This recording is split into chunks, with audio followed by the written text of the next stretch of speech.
Едно прашање до вас. Дали би примиле вакцина од компанија која за време на тестирање лек усмртила 11 деца, продавала неодобрени лекови, прикривала штетни последици и ја платила најголемата казна во историјата поради лажни реклами? Предизвикала рак, психички нарушувања, срцеви и мозочни удари и што уште не. Ова е приказна за Pfizer, пионер на пеницилинот, креатор на вакцината против COVID, мајстор за маркетинг и шампион во измами. Додека извршниот директор на Pfizer, Алберт Бурла, јавно вели дека било полесно да се направи вакцина против COVID отколку лек против антисемитизмот, за сјајниот пиар стои 175 годишна тешка историја на тужби, спорни тестирања, казни и повлекувања на лекови. Па, да почнеме од почеток. Pfizer започнува во 1849 година во Њу Јорк. Експлодира за време на Втората светска војна со масовното производство на пеницилин и потоа ја учи најважната лекција. Во фармацијата маркетингот понекогаш е посилен од микроскопот. Од 1950-тите години, кога агресивниот маркетинг започнува, Pfizer влегува со реклами директно во ординациите. А децении подоцна добива и официјални опомени за измамнички реклами и лажни информации за лекови како антидепресивот Золофт, Селебрекс, Липитор, Зитромакс, Плавикс, Детрол и други. До денес Pfizer проголтал околу 40 фармацевтски гиганти и поседува повеќе од 300 подружници. Зашто како најбрзо се стигнува до врвот? Па, со купување на конкуренцијата. Во 1986 година американската ФДА ја повлекува дозволата за вештачки срцев залисток по 300 смртни случаи и сомнежи дека дефектите биле прикривани. Подоцна Pfizer најавува до $205 милиони за спогодби.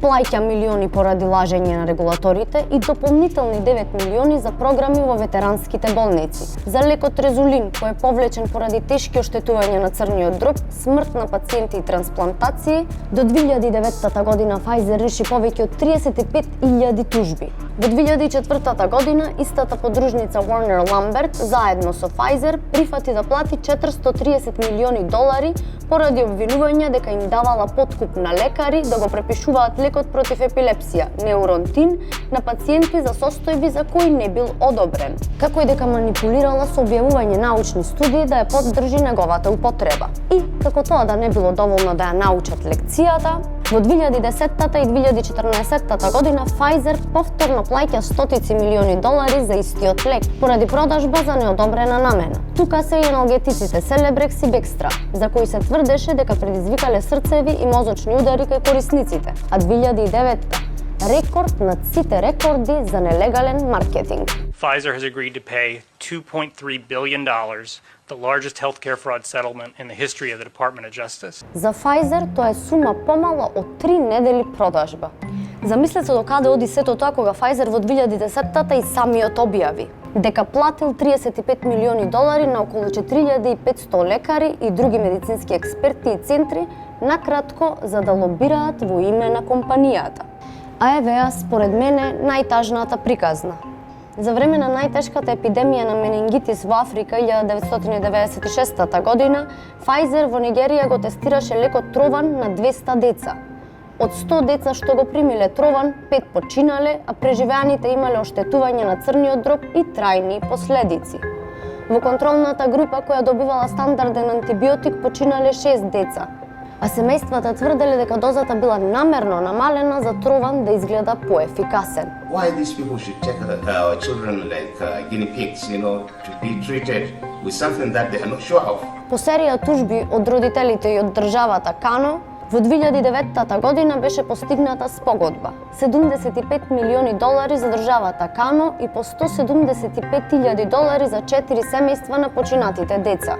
The principal partners, the principal stakeholders should be those who suffer or whose children were lost or whatever. Но Pfizer не прифати лесно спогодба.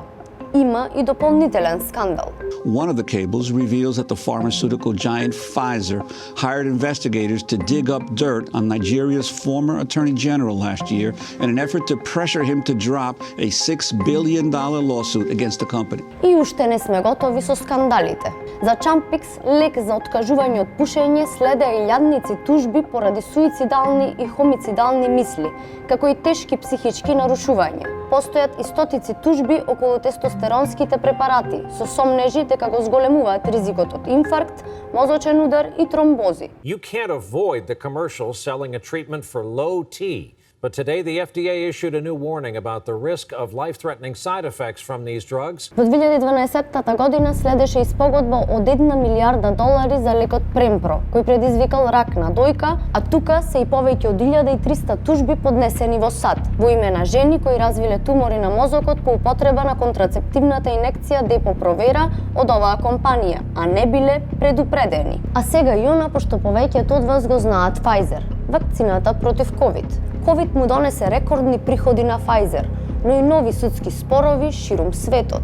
Во САД, државата Тексас го тужи Pfizer поради наводно измамнички тврдења за ефикасноста на вакцината и цензурирање на јавната дебата. Во ЕУ, случајот Pfizergate, SMS комуникација за договор на вакцини вреден милиарди евра, која јавноста се уште ја бара. Новинарка на New York Times поднесе барање за пристап до пораките меѓу претседателката на Европската комисија Урсула фон дер Лајен и Pfizer, согласно законите на ЕУ за транспарентност.